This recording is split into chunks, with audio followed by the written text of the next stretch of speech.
Hi and welcome to Along the Towpath. Today I am joined by the very lovely Jo Bourne. Jo is an agency trainer, mentor, coach, vast experience in the industry, having worked for the Connell Sequence Group for 25 plus years, and now gives all that experience to clients. She's going to share some real gold with us today. Hope you enjoy it.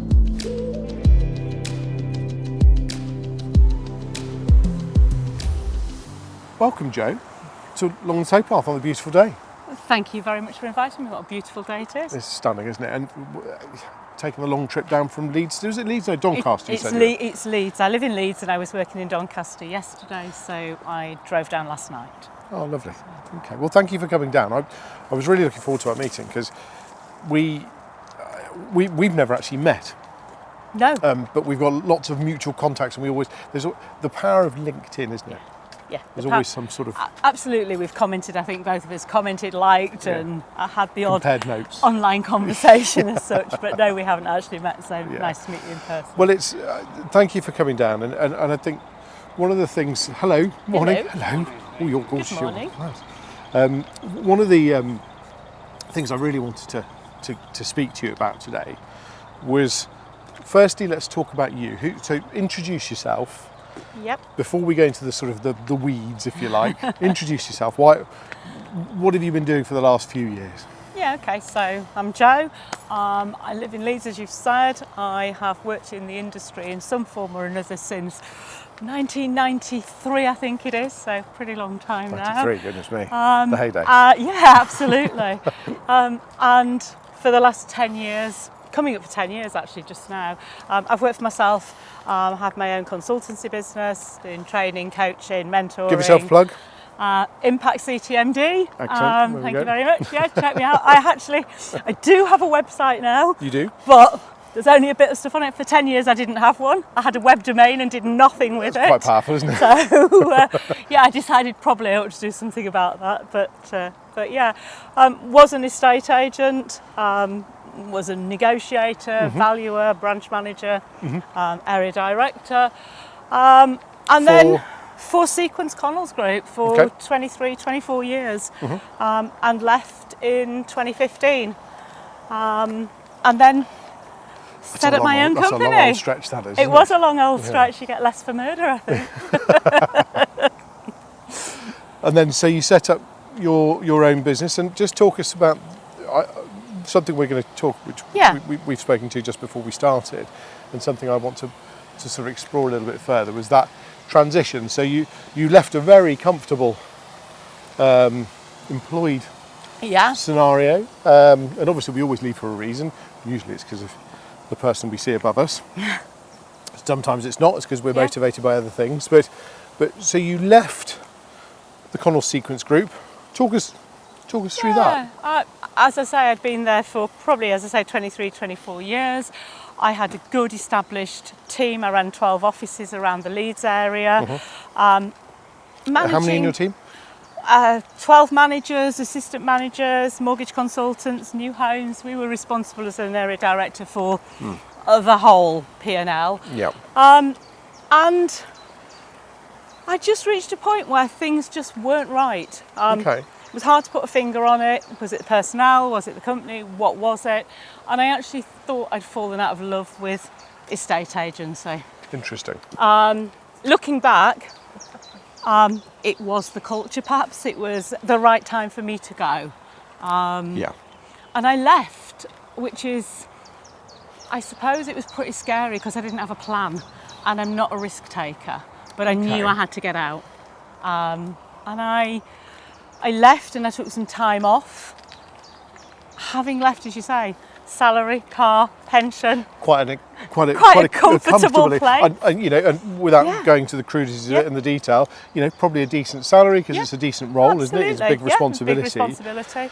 So that you say that you probably couldn't put a pin into exactly why. Let's just pause and just drill down on that then. So you couldn't perhaps exactly work out what it was, but what was the day? Describe the moment that you suddenly thought, do you know what?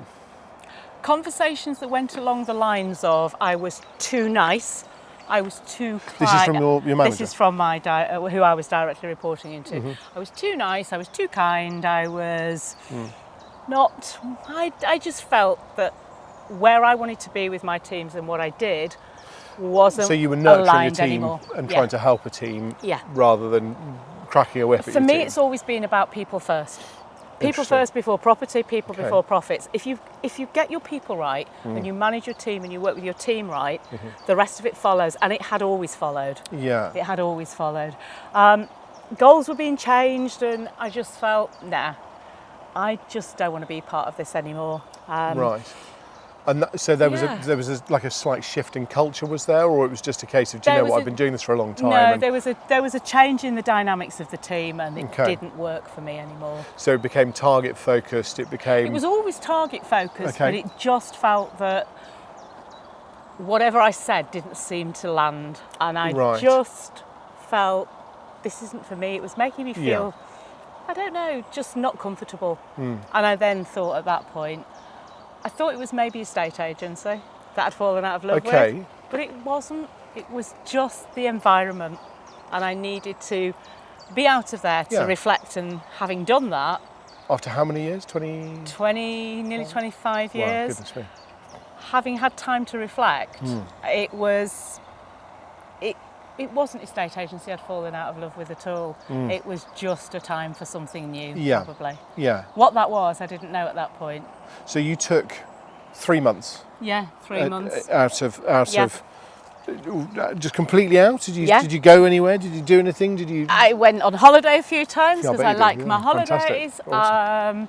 What else did I do? Real refresher. Yeah, my eldest son had his first child in the December, so I got time to spend Oh wow, with them, which was fantastic. Yeah, that's great quality time, isn't it? And just had time to really think about what I wanted to do. And I was approached by a couple of guys, 2 different businesses, both estate agents, who had, in some form or other, either worked with me or for me as part of the Sequence team, and asked if Who I were would, in different outfits? different businesses, and both said, would you knew that I'd left, would I go and do some training with their negotiators, their team? Okay. And part of my regional role had always been training, coaching. That fell under the remit, naturally, of being an area director. To upskill your staff and okay. And I went along to do some coaching for them, some workshops for them, and realised that actually I was actually quite good at it.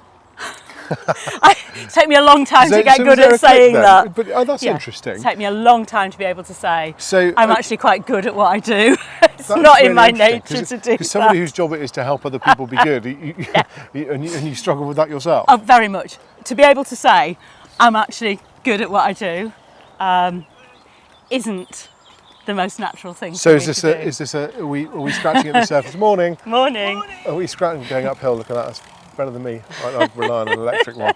Are we sort of scratching at the surface of imposter syndrome? Are we? Hugely. Yeah. And I think that comes from a very long time in a culture where I'm not going to say it was all about men, but I was the only female area director in a big team of men. Right. And did you find that I'm really conscious that we want to steer it down a certain route, but I think it's worth exploring that. Did you find that culture was very heavily male biased, and that you had to fight twice as hard because of the nature of the environment you were in? Yeah, and I think now out of that environment, I can reflect very much on that and think about how I may have behaved slightly differently. I didn't think I could, I wasn't always my authentic self in some of those meetings. So did you have to create almost like a persona? I think you had to be, well, to my point that when I was told I was too close and too kind to people, you had to have an edge to you, or you needed to look as though you had an edge to you, which wasn't me. And that isn't who I am. I mean, sure. I mean, if you fast forward the clock a little bit to where we are nowadays, we know that nurturing is a vital part of management. Huge. And so back then, in a male-dominated world where, let's be perfectly honest, the males, we were there to crack whips, not give hugs. Yeah. So that was frowned upon, was it, your approach? I felt at times... Did you feel different to the rest of them? Yeah, oh yeah, yeah. And, you'd go to a conference and you'd get the job sometimes to give out the lanyards. Yeah, oh, God, I can remember. And I've only looked at that now and thought, I was helping, so I would help out. You thought you were doing a bit, but actually... And I did do talks on, I have talked on the stage and things like that. But I look back and think you were treated slightly differently. But it's easy to do that, isn't it? When you're out of a place and you can look back with hindsight and look at it and think, yeah, would I have done things differently? Was it different? I think you have to work very, very hard as a woman sometimes in that environment. Yeah. And I think there was a lot of... What, just to get your voice heard? Yeah. And I think there was a lot at times of people talking about performance management as though it was a badge of honour. When how many times you've cracked a whip and shouted it? Yeah, catching people out as opposed to catching people doing the right thing and managing performance in a positive way. And that's who I was, and that's how I managed my team, and that's how I worked. Do you think there's like an increasing divide at the moment between those agencies that are perhaps still like that and those that are embracing this refreshing new normality of do you know what? We want to actually help our people be something. We want to help our people grow, and training schedules and genuinely invest in people, not just use the badge. Genuine investment in people, because actually that's what people want. They want to develop, and we've got to look after people. We've got to find out what it is that drives them, and actually when you ask them what motivates them, it's actually about development and investment in them, and that's so powerful. So enter you. That's where you come in, isn't it? Absolutely. And that's what I've realised over the last 10 years with the things that I've done is it's about helping people to be the best version of themselves. Yeah. How can I help you to get to where you want to be? What is it that you need support with? Okay, so that's interesting. So you started your own... Yes. It's not a training company, is it? No, it's Impact Management Training and Consultancy. What have I done? Focusing on very much one-to-one relationships with you and that person? I've done a real mix of things. When I first started off, I was doing some one-to-one workshops, coaching. I did a spell of 3 days a week for 3 months for an independent agent in York that ended up being 9 months, so I was quite operational. I was supporting the director with change there while he was changing his business. So I was pretty hands-on, but being hands-on so you're not just coaching. You're also doing consultancy within businesses themselves to help them. Yeah, so it's very bespoke to a business. So when I meet somebody for the first time, I will ask them about their business, what it is they're looking to achieve. Pretty much like, when you're in somebody's living room and you're trying to find out what they need or want, it's the same approach. It's the same approach. Where do they think they've got some triggers? Where do they think they need some support and help? And then I'll bespoke whatever it is to them, whether it's a series of workshops, some one-offs, whatever that might look like. Okay. So what's your favourite part? Talking to people. Talking to people, okay. As in people who are seeking solutions to their problems, or people who are very new into the industry? A mix. Just meeting them. Hello. Good morning. You are. Smile. Real mix of people. So I work with business owners, MDs. I work with new negotiators. I work with listers. I've worked with some conveyancers. The whole mix really of people. So it's the finding out how I can help them the most. It might be that you've got a business it's quite exciting, isn't it? Yeah, really exciting. Every day's different. And I continue to learn. So you thrive off that challenge then? Yeah. I don't go into a company with here's a PowerPoint and here's some training. It's always individual. It's always about the people. So you do an exploration first. Absolutely. I'll sit down with a business owner. I'll sit down and say, well, what is it they're looking for? What do they need? Where are they? What are they doing? So I've just been working with a company who are going through a big change program. So the workshops have all been focused on change. What's the impact of change to customers, to the team? How do we respond to that? I'll work with businesses around, okay, we've got a bit of a dip in listings. Okay, let's talk about it. Oh, right, okay. So you go as involved in that, okay. Yeah. Because I think I was operational for so long, that bit doesn't go. That bit I have to harness sometimes to not try and find the solution. I have to try and not find the solution for the business and spend time with them to begin with, exploring where they want to go with it. Because my natural default mode is I was operational for so long. Yes. You have to Well, it becomes instinctive solutions. to you. And I listen to, I don't know if you know who Alex Hormozy is. He's a podcaster who's frankly, I think he's fantastic. I mean, he's not everybody's cup of tea, but he's very, very good. And he says when it becomes easy, go hard. Yeah. So if it's easy to you, Yes. it's because you've got a natural gut instinct for these things, and you are you are actually therefore in a position to help people who it's not easy for. So you should go hard on that because either as an opportunistic perspective, because you yourself want to take advantage of it, because let's be honest, if you're finding it easy and others aren't, then you've got your own niche. Yes, absolutely. If you like. But also, then you can turn that into something that is a training scheme or a mentoring scheme or something along those lines. And okay, interesting. I like that. That's good. So what I really want to talk to you about now is that step, that exact moment of going from employed and security and safety and comfort and familiar. You get up at a certain time, you know your thing, you know what you're doing, and then you moved into holiday mode and looking after the brand new grandchild, and then you thought, right, okay, well now I'm going to go and do something really, really brilliant. I'm going to give it all up. I'm going to get rid of all the security and safety. I'm actually going to do it myself. Yeah. What happened? For a long time, quite a long time, I still was in this mode that I was employed. So I got clients. I was going to go work with them. The first time was a bit daylight today, actually. I was in Kingston in Surrey. Okay. And I got down a day early. So I went for a walk by the Thames. And I was looking over my shoulder thinking I shouldn't be doing this because I was still in that employed mode. That somebody was going to tap me on the shoulder and say, what are you doing out here? It took me quite a while to get used to the fact I didn't have to answer to anybody else except myself. That's quite a strange, moment, that's though. Quite a big moment. Yeah. But so it occurred to you, but how long did it take for you to get used to it? It was a few months of definitely, I got up on a morning and, got ready to go to work. I don't just roll out of bed to my desk in my pyjamas. I have to get ready for work. I have to be in a work mode. Good. I have to, and I think that's a really important bit. I was going to say that's quite important, isn't it? It's about being in the zone. You have to get, for me certainly, you have to be in a zone. So I have a routine. I'll go for a walk, I'll have my breakfast, and then I'll go to work.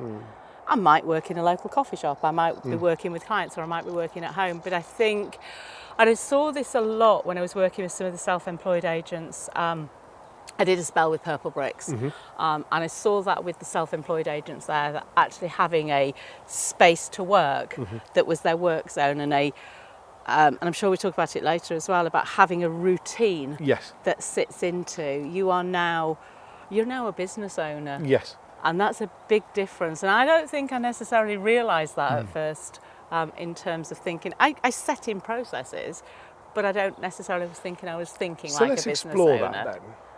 Because I think that's really interesting, is the mindset of an estate agent or a ops orientated area director, flipping that mindset from I'm selling houses or I'm helping people sell houses to, God, right, well, I've now got to be responsible for my day and everything we're doing. Let's just drill down on that a little bit. Let's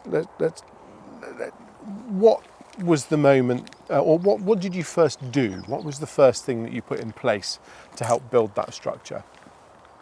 I created a profile, a company brochure, for want of a better word, about who I was, because I'd been by way of vision and mission and that sort of thing. Yeah, absolutely. What do I do? How can I help you? And so I had something to give out to people, a handout. I've been incredibly fortunate that my work has come from recommendations and referrals. Okay, good. So, but I wanted something to give people. So where you've got a network, so if we're to explore from a self-employed agent's perspective, let's be honest, anybody who comes in to a self-employed agency hopefully has a little black book, has a list of contacts. So you exploited that, you took advantage of that. I did, absolutely. I let people know that that's what I was doing. I let people know that I was available and I was around. And I got some good recommendations and some good solid contracts quite early on. Excellent. Which was really important to me to realise that, okay, I can do this. The big scary bit is you don't have a salary coming in. Security. You don't have that guarantee of here's your salary, it's going to be in the bank. And I think that's the biggest challenge for people, or one of the biggest challenges for people when they go self-employed, is to recognise that they are responsible for bringing in their income. This is Maslow's hierarchy of needs coming in here, isn't it? Yeah, and you do have to define what that looks like and what that needs to be. But I think also, talk to one of my mentees that I've had, is you've not got to worry about it. If you get focused on worrying about where's my money, you become down that, everything becomes about the money. I think that's so important, isn't it? Yeah. Because people who come and join us at Chartwell Noble, what we do is we sit there and go, look, and we'll help you launch, and we'll do this, and we'll help that, and what we do. But a lot of it's got to come down to you. You know, it is your business and it's your thing, but we want to help you brace yourself for month 3 and 4, where all of a sudden you're going to realise that I've got nothing going on. I'm going to run out of money. And there is a moment, isn't there? There's a sort of clarity of worry of, oh my God. So how do you punch through that? I suppose it's that 22nd mile or whatever it is in the marathon. How do you punch through that? You focus on what you're good at. So where did the money come from? What was it you were doing? And do more of that. So if you actually look and you go, right, I've not got any projects coming up, or I've not got any instructions coming up, what have you stopped doing? Generally, you've stopped doing something, so you've perhaps not been making as many phone calls, or you've not been asking for referrals, or... So it's reminding yourself what good agency looks like. But I've not posted on LinkedIn that here's a nice review I've had for somebody, or I've not reminded people I'm out there. That's the big thing, the consistency. You have to be consistent. Yeah, that's a word that ironically consistently keeps coming up on this towpath. What about here, actually? Really? Yeah, you have to be consistent. I'm not the best at it. I'm very good at talking to people and getting them to do it and going, here's your plan, what do you need to do? And I have to remind myself to do that as well. So I think from an income perspective, if you can give yourself some security, you can give yourself a bit of a cushion when you first launch. Yeah, you need a bit of a runway, don't you? You've got to have something there so that you are not starting to feel desperate. There's nothing worse than, if you're talking about agents, there's nothing worse than a desperate agent in the living room. Well, everyone can feel it. They can feel it, they can sense it. Tom Panos, what do you call it, commission breath. They can absolutely feel it, that you're suddenly all about. And then you question why, or you get taken advantage of, more importantly. Which any of those. But so I think it's recognising that to begin with, certainly. Okay, so we've gone under the bridge, so we had to take a quick stop there because it's too noisy. But I want to go back to that word consistency. We were just saying as we were walking under the bridge that is a word that keeps coming up in these lovely walks that we're doing. And I know that somebody who hasn't come on but is yet to come on, Stephen Brown. Oh yes, indeed, yes. We've got him coming on in a few weeks' time, which we're very excited about. Big fan of Stephen's. He mentions all the time about consistency. His favourite C word, I think, is his phrase. And so just go through that again. We talked about it just off camera then. So just talk us through then what you were saying. I think whether you are in an employed situation or you're self-employed or you've got your own business, having consistency in what you do and doing things consistently is absolutely key. And quite often when I talk to businesses where they think something's gone wrong or isn't working, it's usually because they've stopped doing something. They've stopped doing, I talk about a bit like the towpath, I suppose, a bit of a track to run on. So we have processes, we have things that we do, and we do them consistently. So whether that is prospecting, whether that's following up on leads, whether for me it's revisiting clients on a regular basis. Building a process. Absolutely. Trusting the process. Yeah, and following that process consistently. Sometimes it can feel boring. So how do you do that then? Same things. How do we do? Yeah, let's take it back to the real basics then. So, ideal day, ideal week. Is that it? For me or for an agent? An agent. An agent for me is look at your week and have a plan. So what does it look like Monday, Tuesday, Wednesday to Friday or Saturday? What are you going to do? Are you going to give yourself certain slots that you do valuations at certain times? So do you prospect at certain times? When's a good time to call people? When's a good time to follow up? What does that look like for you and for your clients? It's no good going, well, okay, we're going to call everybody I don't know, 9:30 in the morning. Yeah. If you know that at 9:30, every time you call everybody, they're not in. Yes, and So, well, as Claire Yates says, who on earth wants to be phoned by an estate agent at 9:30 in the morning? absolutely. Yeah. Absolutely. So use that time at 9:30 for something else. Morning. Good morning. Who's taking who for a walk? Well, exactly. Hello. Hello. It's all right. Use the time in the right way, but you won't know how to use the time in the right way if you don't look at the results that you're getting from it. So and we're going back to another episode of Along the Towpath with Simon Gates that says success leaves clues. Yes, absolutely. Absolutely. And actually, just while I think about that, think about what it is that's getting you your results. Where are you getting your instructions from? As in source of, As in of leads. Yeah, but also, I don't think people ask enough of this. They ask why, they maybe question when they lose an instruction why they didn't get it. Do we actually ask all our clients, why did you instruct me? I think that's so powerful. Yeah. And I What think, was it that once made you've you got the trust me more than instruction, the other? once they've gone, yeah, Ross, I want you to sell my house. Yeah. Or Joe, I want you to come and do some work for me. Can I just ask you, what was it that made you choose me? Yeah. I think People don't ask. I mean, the answer to that question would be quite powerful, wouldn't it? If you, because you might find that all this money that you're spending down a particular route that you think is where your instructions are coming from absolutely isn't at all. Yeah. Now, That's a people really won't good always know. That's really great, isn't it? Because it's not just about sitting there going, oh, brilliant, it was working. It's actually sitting there going, do you know what? I'm doing something that I'm enjoying, but I didn't realise I was doing it, and that's where it's coming from. But I'm spending all this money on this type of direct mail, and that's not actually working, etc., etc. So So actually asking, it's identifying what isn't working. What was it that made you choose us? Once you say you thank you, don't you? Thank you for instructing me. Yeah. Just out of interest, what was it? What was the tipping point? What made you choose us? Yeah. Then you can do more of that. And, That's really good. And that's about that, if something isn't working, or you find that you're not getting what you need, it's usually because you've stopped doing something that was working. Back to your track, back to your processes. Yes. Have we stopped ringing clients before we go out to see them? Have we stopped sending videos to them before we go out? Have we stopped, in my world, touching the client 3 times before we see them? Have we stopped doing those tiny noticeable things that make a difference? And I talk about that with teams in workshops is what is it that you do consistently that is good? Do you think a lot of that comes down to mindset as well, in terms of from your very beginning of your day, where you sit there and go, right, what am I going I'm going to put my work clobber on today. Yeah. I'm going to sit down at the space that I know is the space I work.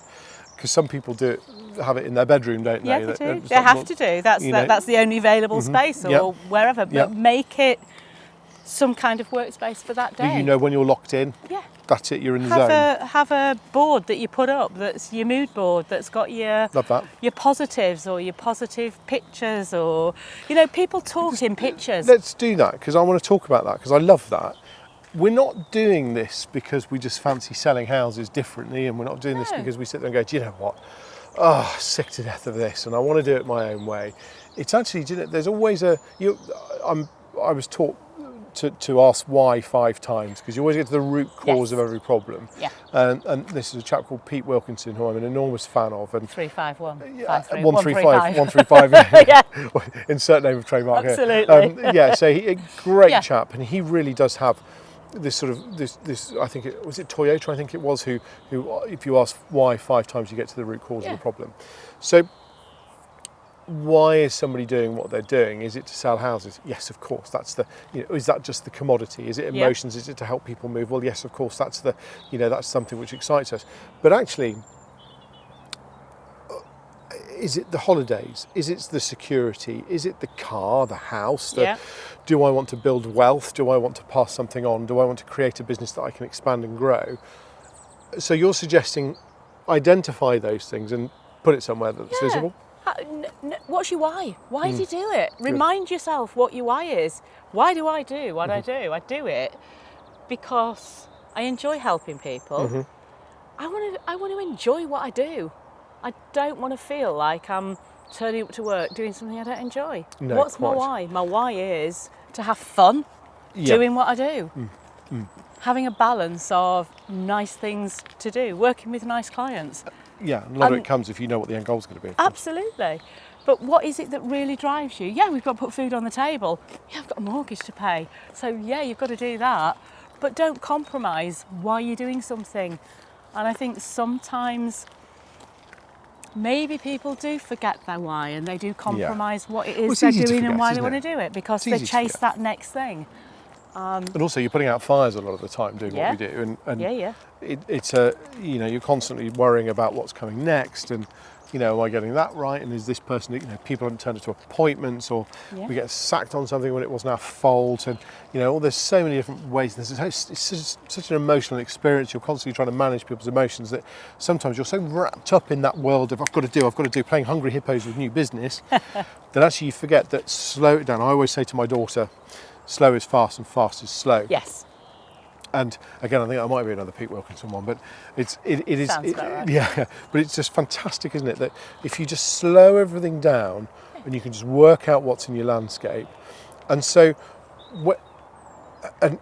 forgive me, but that's the nice side. Do you set targets for yourself though? Interestingly, I haven't done, but this year I set myself some more goals and objectives. And great, saying to people, "What's your goal? What's your objective?" And I think there's a big difference between the three. There absolutely is. So yes, I have set myself some targets. I have set myself an end goal, and what does good look like at the end of this year. And do I reflect? Not as often as I should do sometimes, but I have actually been much more disciplined this year. I'm talking about Claire Yates about this. I have a one-to-one with myself. Oh, I like that. Yeah.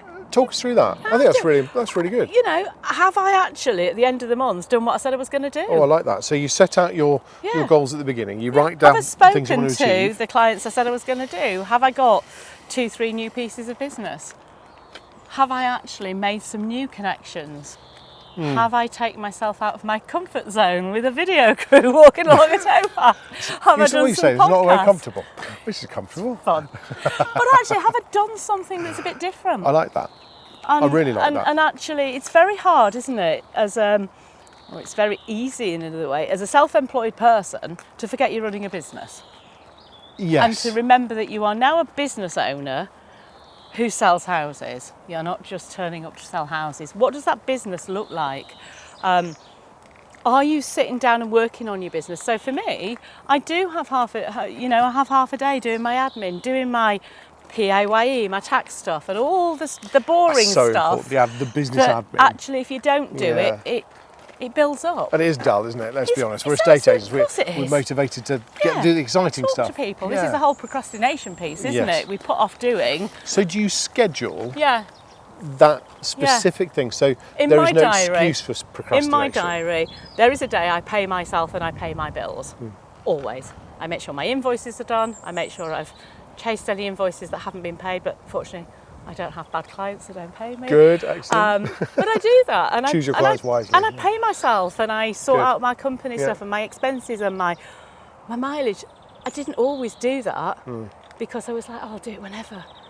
But actually, the whenever doesn't really always come. And if you're a self-employed agent and you're a business owner, you need to get that bit sorted. And then actually the whole worry about where's my income doesn't always happen the same.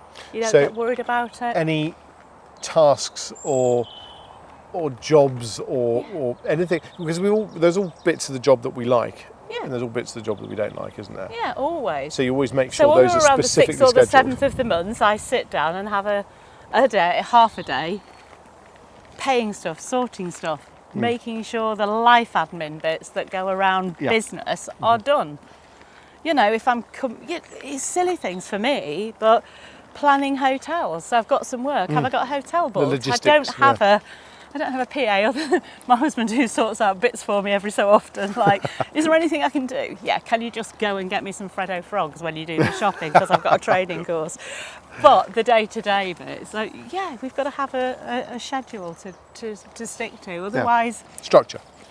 Yeah, otherwise our heads become full, don't they, with things that don't need to be in there.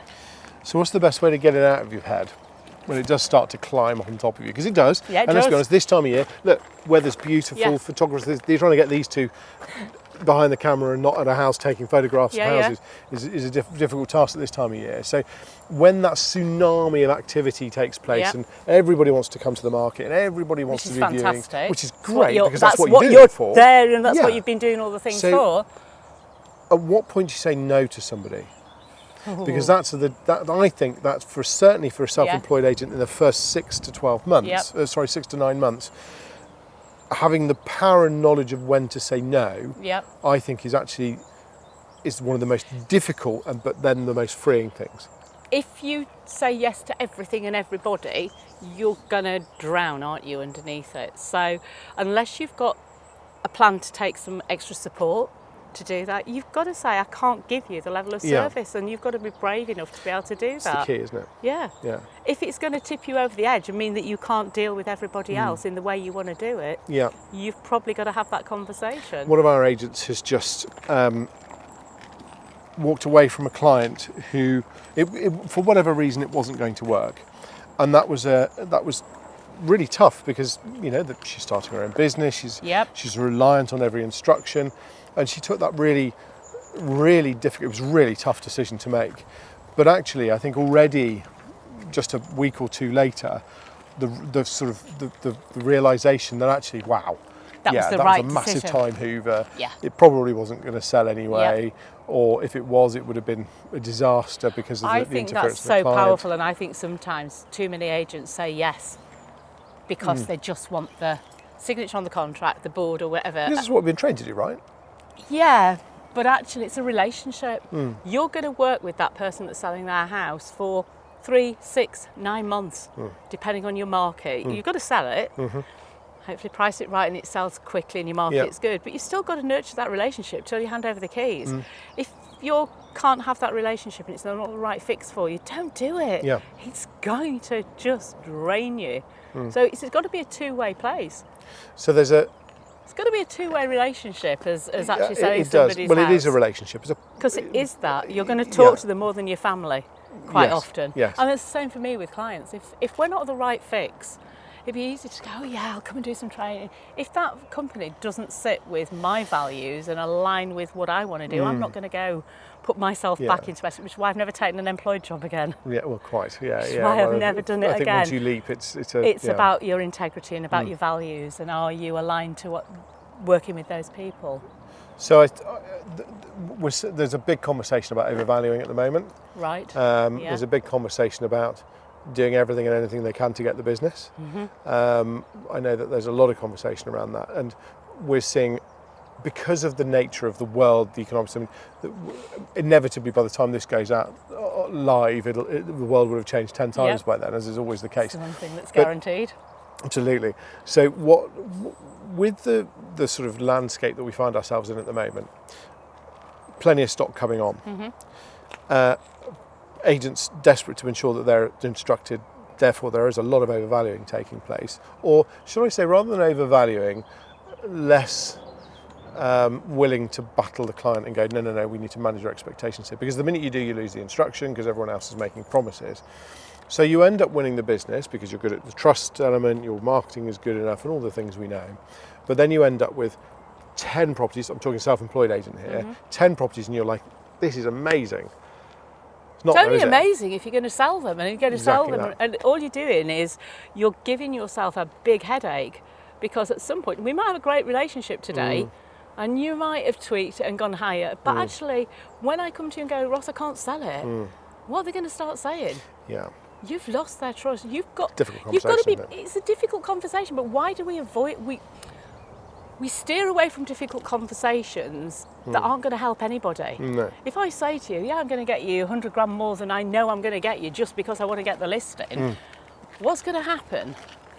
You're going to fall out with me.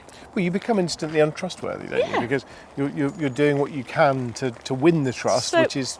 So when I first started valuing, which is, it is a long time ago. A little while It is ago. Before Rightmove. It is the days of having to look in the newspaper. Which most agents can't even begin to imagine there was a time before Rightmove. They can't imagine what that day. The day we got Rightmove was like, wow, this is like unbelievably different. But you know, I didn't know what all the houses were worth because we had to look in the paper, we had to look at the adverts. So I would sit down with, the first time I went to do a valuation, I went because our valuer rang in sick on a Saturday and there were 3 valuations in the diary. Right, wow. I'd been out on some valuations, but I was like, do you know what, we can't lose those instructions. So I went, and because I didn't really, I didn't necessarily know where I was going to put the price, I was like, how are you feeling about things? I asked questions that now, when you look about it's the open questions that we've got a head and a heart figure. I always valued with a head and a heart figure. Love to get you that, but do your sums based on reality. Yeah, I love that. And if you talk about that and you're actually open with people about it, they'll tell you what they need. So when they're saying my house is the best on the block, or my house is the best in the cul-de-sac, or wherever it is, and I want to get X amount, or so-and-so said that, what have they based that decision on? Where's that information coming from? Yeah, right. Other than just, I want to have it, I need it. We all want to think our house is worth X amount of money, but the reality is, what are the buyers saying? What are the people on the ground saying? What are your viewers telling you? And don't compromise that. If you compromise that too much, you're going to lose the trust bit. So there's got to be a deep search in terms of why a house isn't selling. Yeah. You've got to then evidence it back to the client. This is in the event that you want to sort of start encouraging price reductions and that sort of thing. So how do you approach that? Well, I don't like the word reduction. Good. I hate that. Used to sit in the newspaper, reduced in the corner. We're reacting to the market. Yeah. Who sets the price? Who sets the price? Agents think it's them. It's not. It's the buyers. It's the viewers. So what are your viewers saying? So if you've got stock that isn't selling, what conversation are you having with the seller? What are you asking your buyers? But you can't have that conversation if I haven't built a good relationship with you. Exactly. So we go back to when we're sat in the living room and we're pricing at the beginning. Okay, you want to try it there, but we're going to have a conversation in 3-4 weeks' time based on what people are saying, and then we're going to do it my way. And there are plenty of agents out there who would rather lose the listing than actually have that awkward conversation. I used to work for a chap who always used to say, you know, one of the most difficult things to do is have a difficult conversation, and you've got to be prepared for that, haven't you? But what makes a conversation difficult is you haven't managed expectations. It's because you haven't had the conversation to begin with about expectation. We haven't established what it is you want, why you want that or need it. So where do you set that? Do you set that from the outset? I think so. So you set that in the front room. As you're getting the instruction, you go, I want to try it here, I want to have a conversation with you about that, and then let's talk about if it hasn't worked for a few weeks, we'll adjust to these levels. People say to me, but we're talking about reducing in the house, how are we going to win the instruction if you're already talking about reductions?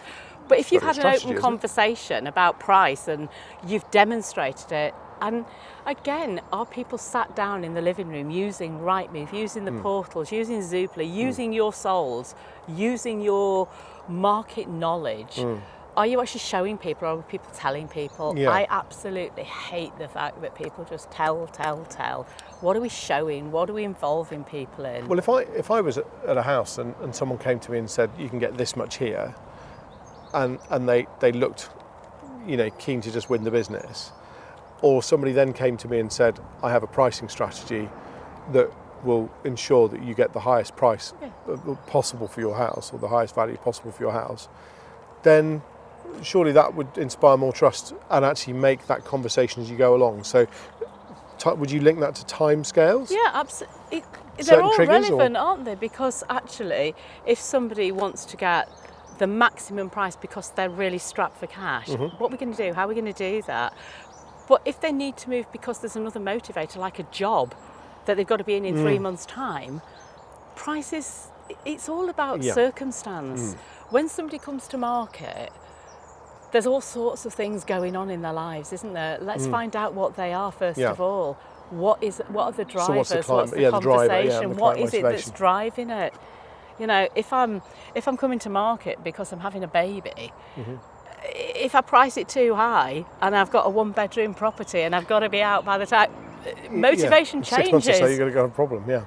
And I don't think we talk enough about maybe how long it's going to take to get moved. Yes. The elephant in the room that is the conveyancing situation. And how much it's going to cost. Well, and how much it's going to, all of those things. But people talk about winning the instruction, but they've got to get them moved.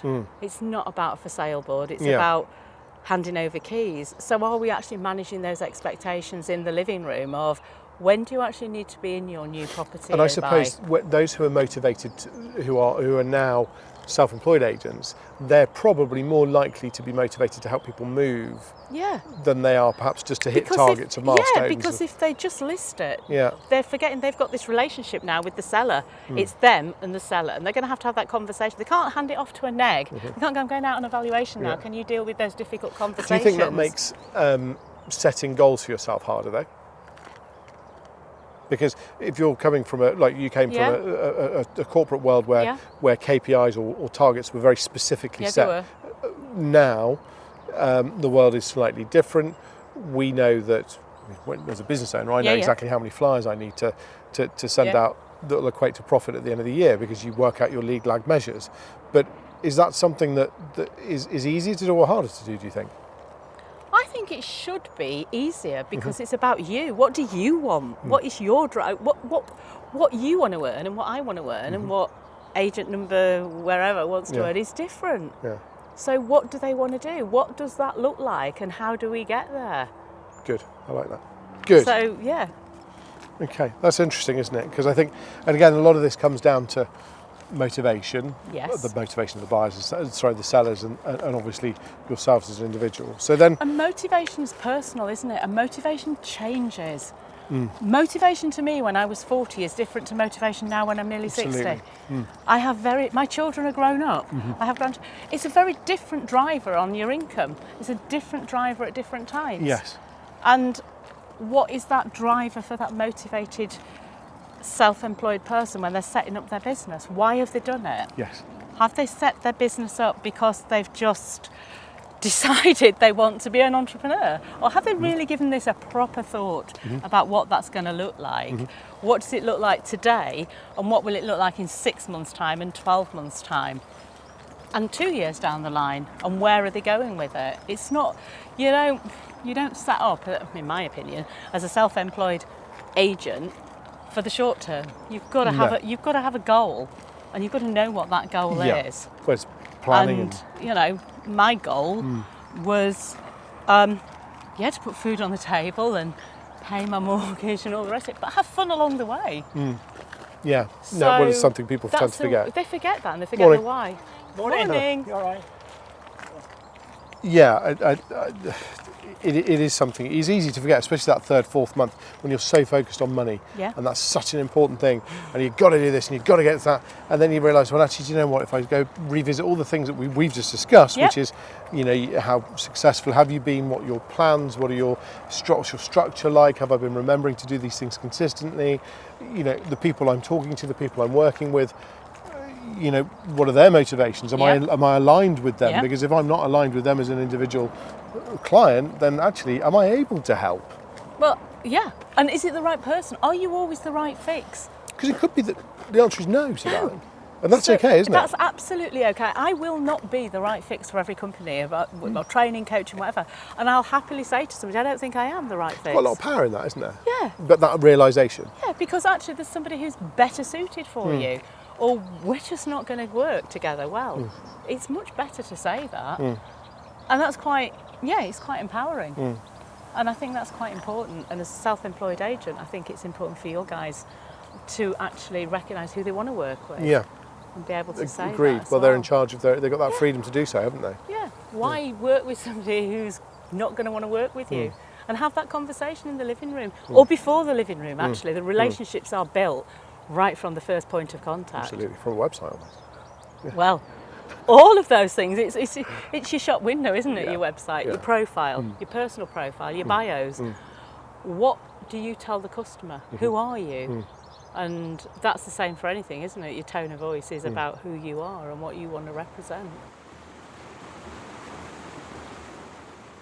Very quickly then, I want to ask about blind spots. Ooh. You've been working with agents for a long time. You've seen some successes, you've seen some some fantastic successes, I should think. I'm sure absolutely. there's been some amazing agents you've worked with who are really nailing it, who you go in there and all you're doing is helping the 1 degree. Yeah, I think, and that's interesting, is actually, quite often I'll sit down with somebody and say, 90% of what you're doing, 95%, it's absolutely bang on. It's sometimes it's just a different voice sometimes with a team, in a team meeting, in a team workshop. It's actually just reinforcing probably some of the things they're doing in a different way with a slight tweak, or have you tried different things? Yeah. So then those agents, usually they've got all their systems and processes right, they've got the right people in, they've got the right structure, the branding's good, and all the machine starts to look good. But there are other agents that you go out and see where it's just not resonating properly, and there's something that it's just not working, and usually that's down to something they haven't noticed, something they don't know what they don't know, which is a conversation we had earlier. Blind spots. So for those agents who don't know where their blind spots are, what are the typical things that an agent might miss? I think one of the big things that they really miss a lot of the time is the value of the stuff they do before they get in the living room. Okay. Pre-call for me. The pre-call that somebody has before they go out to see somebody, and what they do before they go to see an agent. So that's the valuer speaking to the homeowner. Yeah. So valuation's been booked, however it's been booked. Hopefully a great quality conversation with a negotiator, because that's really important, that first impressions. But then what do they say? So I'll hear agents will say to me, well, I'm not going to ring them before I go out because I'm going to see them, I'm going to tell them. And for me, the pre-call is all about building trust and getting them to know you a bit more before you go out. So I would talk about who I was, what I'd do, when I come out to see them, what we're going to do, and get them to talk to me about the house, not the house first actually, them first of all, what's important to them, why they're moving, and start to build that. But agents will say to me, I'm going to do that in the house. But my point is, you're building a relationship before you go. So the more of a conversation you have, the person feels invested in on that conversation. They feel already, and then when you go, you are going to talk to them about things you've remembered from that conversation. So they're already building that. You're already building that relationship with them. Because we're all the same as far as they're concerned. We're just a different logo, aren't we? We're just a different logo. They need to know about you. You need to give something about you, and the more you do that before you go out to see them. So for me, that's a real big blind spot. Agents and lots of valuers say, I don't need to do that. We'll send a letter, we'll send a message, and we'll turn up. The other thing is, lots of agents have really lovely glossy brochures about them, or they might have a PDF version, and they'll say, I'll leave it with them when I go. Why don't we send it before we go? Why don't we deliver it before we go? Drop it off the night before, maybe. Because if we say we'll leave it with them, we're assuming they're not going to give us the instruction on that day. I'll leave the brochure when I go. I used to say so you're closing the meeting out before they've even made a decision. Are we going to valuations or are we going for instructions? So we had managers who had a post-it note on the dashboard that it would say, I'm going to an instruction. It's mindset. So if we're going to leave a brochure when we go, we're assuming we're not going to get the instruction. So if we deliver it before we go, what will I talk about? Well, I'll talk about the brochure that we've delivered. So you get there with the intention of closing, or the company, the instruction. Or a company profile, something about the team. Morning. Morning. Something about the team photographs, things to talk about, things that aren't just about, we do this. What does it mean to the customers? So many times I hear agents talk about all the things that they do. Morning. Morning. All the things that they do, a list of why they do, we do this, but what does it mean to the customer? So what? What? And again, it's about that personal, positive sort of connection, isn't it? Yeah. You're going to build a connection with, nice house, you've got 3 bedrooms, semi-detached, it's this, that, or it's, we deal in the upper quartile, so it's, you've got a lovely Georgian farmhouse with 10, 15 acres and stables. I reckon it's worth this much, and we can do this to sell your house, we're going to do it like this. And And it's quite clinical, isn't it? It's you know, they're almost feeling like they are the commodity, not the house. Absolutely. So is it a case of turning that around? It's the personal bit. It's the personal conversation about the personal relationship with people. And so often, it's that bit that's missing. The processes are there, the glossy brochures are there, the CRM's there, but the actual softer conversation, the empathy, the digging underneath and the listening skills, that to me is the thing that's lacking a lot. I think all valuers at times have had a phone call after an instruction. It could be a bit further down the track, handed over to the team, maybe it's not selling, Yep. and they've had a phone call back from the vendor going, look, it's you we bought into here. So the machine that you've told us isn't working. Yeah. So I want you to be more involved. Yes. It's that, isn't it? Yeah. Because they buy you, but then you, if it's in that model, hand over. So with your self-employed agents, with your agents, that's the power. My next question. That's the power, is that we're going to have this great relationship. So I'm going to get to know as much as I possibly can to help you, to get you moved. You're going to trust me because we're going to work together, which is why, back to your earlier conversation about overvaluing, we're not going to bring something to the market at the wrong price, because we're not going to get on very well, Ross, if we do that. Yeah. We're going to get fed up of talking to each other. Eventually you're going to get really annoyed. And, you know, I think the other thing that still frustrates me to this day is we work on a no sale, no fee basis, and we do everything for free in a lot of instances. Yeah. And we allow ourselves to be manipulated potentially by potential sellers saying, I want this, this. And we're going to do it all for free unless we sell it. And I don't think we value ourselves enough to say, no, we're going to do this. And my analogy I use with teams, sometimes I talk about this, is when I take my car to the garage because it's making a noise and they say, you need a new clutch, I don't say, well, could you change the windscreen wipers instead? I don't go to the doctor's and he says, you need your tonsils out, and I go, just put a bandage on my foot. But yet we let people tell us what they want and not treat us and they're in the way that we should be treated. It comes down to trusted advisor territory, doesn't it? And I think when you're finding yourself in a position where someone's invited you out because they trust you, how much are they trusting you if they turn around and go, no, I think it needs to be done like that? Yeah. So then my point would be then, if you've built enough of a trust, is to say, well, why do you feel like that? What is it that's making you think that? What have I not explained? What have I not gone through enough with you? That's a great question, isn't it? You know, what do I need to What do I need to do? You? My ending question is always, have I done enough for you to trust me to sell your house? Yeah. Have I done enough for you to trust me? Because you're reinforcing the trust. And if not, what do I need to do? Good. I like that. Good. But okay. yeah, they're the blind spots are usually around conversations and the finer details of being curious as an agent and asking questions that are going to help you. So really digging down, going on a fact find early doors and using that information to doing, dare I say, what I had to do as a negotiator when I first started, because there wasn't Rightmove. Yeah, you didn't have the you tools. had to talk to people if you wanted to find out what they wanted. You had to do the research yourself rather than just researching a website. Yeah, you had to have a conversation.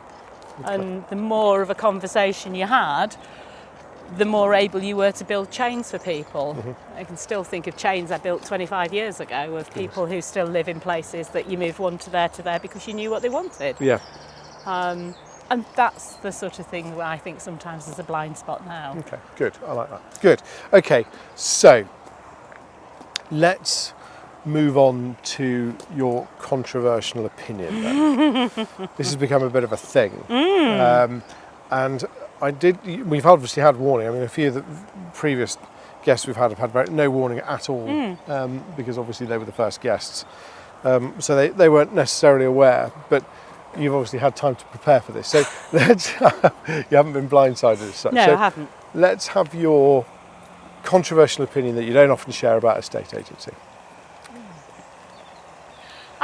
I think, and I'm going to talk about, as you'd expect me probably to do, training and coaching. I don't think estate agents value or put enough value on training and development of their teams. Okay. I think they have maybe had quite often as business owners or whatever, they had some training when they first started and they think that's training and they then train that to their teams. Or they don't see it as an investment in people. They're thinking it's a cost. It's a cost I don't want to have at the moment because I'm thinking about listings, I'm thinking about exchanges, I'm thinking about instant ROI. They're not thinking about the bigger picture around development. So they're not necessarily putting a budget in place and sticking to it. And they don't put the budget, or if things get tight, it's the very first thing to go. They often think if I give training, coaching, whatever that looks like to my team, they might get too good and they might leave. The competition might pick them off. Well, do you know what? They'll leave anyway because they're not being developed. They will go because people want development. Okay, so let's just explore that a bit further. Yeah. So give us examples of where you've seen where it does work.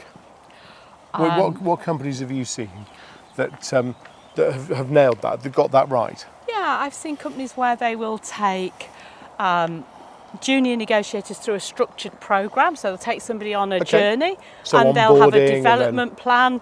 So they'll start from onboarding, they'll have regular check-ins, they'll have regular coaching sessions, regular workshops, they'll have a plan for that person and a development plan for them. Okay. Other businesses, they'll have some workshops, they'll have training for people based on whatever that looks like, and they'll follow them up. The other thing is, they'll estate agents say, oh, well, we'll do some training, and they do half a day's training or a day's training, and then they do nothing with it. Everybody comes back all enthusiastic, and it's been really good, but then nobody follows it up. Or applies the applies it and lessons. says, how's it going? What are you doing with it? The worst one, always was for me, was people being promoted from being valuers to managers with no training. They've been a good lister. They're successful that way, so let's take them out of that role. We'll move them there and we'll let them manage the team. And stop them from doing what 99 they were times of the successful time at. it's a disaster because they don't want to do that. They want to be listing, but the way to get promoted and get more money is to become a manager. They don't have the same people skills. Because they're probably ambitious. Absolutely, yeah. And then they get cross with the new lister because the new lister isn't doing it how they did it, because nobody's taught them how to Be a manager. manage a team and work out what motivates and things like that. So there's a whole raft about it. But I just don't think we invest in people enough. And I think certainly younger people coming in, well, we can get the younger people to come into our industry, they want development. They want to be developed and they want feel like they're on a journey rather than just in a role. Yeah, it's a very different place filling a seat. Very different place to filling that seat a few years ago. Yeah. Okay. So yeah, that would be is it controversial? Not maybe as controversial as you expect me to be, but I think it is controversial that people don't put a budget in place for it, and it's the very first thing to go.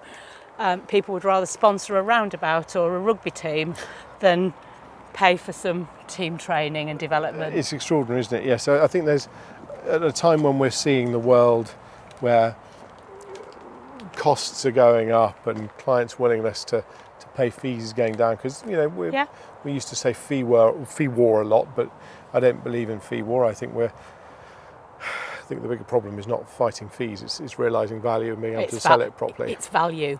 It's demonstrating value. Yeah. People will pay if you demonstrate value. Yeah, and I think with that sort of those margins getting sort of not as comfortable to sit on as they used to, and opportunities being less. So marketing, Simon Ledbetter was on with us last week. He tells us that obviously you just got to keep plugging away. You've got to keep making sure that you get as much into your marketing budget as possible, because that's what's going to drive your leads. But also training, as you say, marketing gets cut, training gets cut. Yeah. What have you got left? Isn't it the beginning of the end on that basis, isn't it, of your business? That's the worry, isn't it? Because if you're investing all the money in marketing and the costs that go with it, but then you're not developing your people to turn that marketing, hopefully instructions, leads or whatever, into something, and you're not developing them to be able to have those more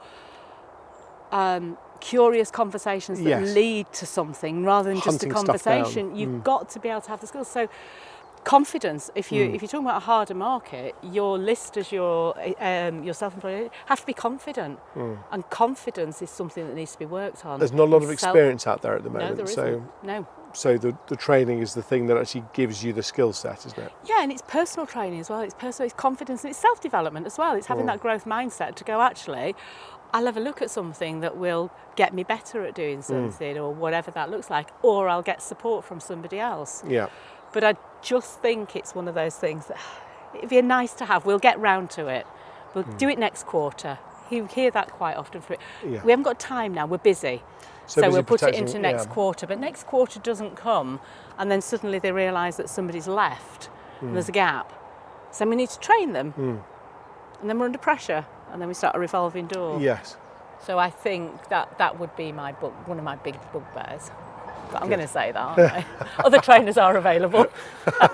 No, but I think you raised some very valid points. Well, look, Jo, thank you. Thank you very much. Really indeed. enjoyed today's walk. I hope everybody else did. I'm very much sure they did. Thank you. But no, thank you for adding as much value as you did. Really appreciate it. I've enjoyed it. Thank you very much. And a sunny day as well. Beautiful.